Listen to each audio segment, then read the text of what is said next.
মনোবীক্ষণ polyclinic, চিকিৎসার জগতে এক দশক। এখন এখানে সব বিষয়ে ডাক্তারবাবু এক ছাদের তলায়।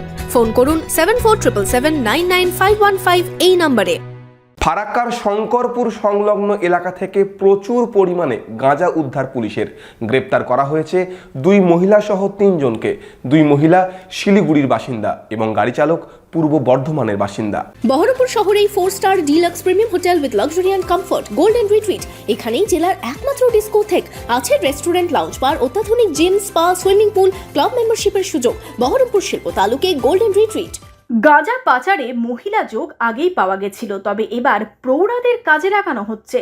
ফারাক্কার শঙ্করপুর থেকে প্রায় 35 কেজি গাঁজা সহ গ্রেপ্তার 2 মহিলা। জানা যায়, শুক্রবার শঙ্করপুর সংলগ্ন এলাকায় মালদা থেকে জঙ্গিপুরের দিকে আসার সময় একটি ছোট গাড়ি পুলিশ আটক করে।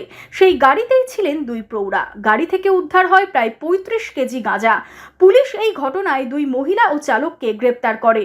পুলিশ জানিয়েছে, ধৃত স্বপ্না সরকার ও স্বপ্না দে শিলিগুড়ির বাসিন্দা এবং গাড়ির চালক বিশ্বজিৎ দেবনাথ পূর্ব বর্ধমানের বাসিন্দা। শনিবার ধৃত বিশ্বজিৎ দেবনাথকে 7 দিনের পুলিশি হেফাজত চেয়ে জঙ্গিপুর আদালতে পাঠায় পুলিশ। এই গাঁজা কোথা থেকে কোথায় নিয়ে যাওয়া হচ্ছিল তা ধৃতদের জিজ্ঞাসাবাদ করে জানার চেষ্টা চালাচ্ছে ফারাক্কা থানার পুলিশ।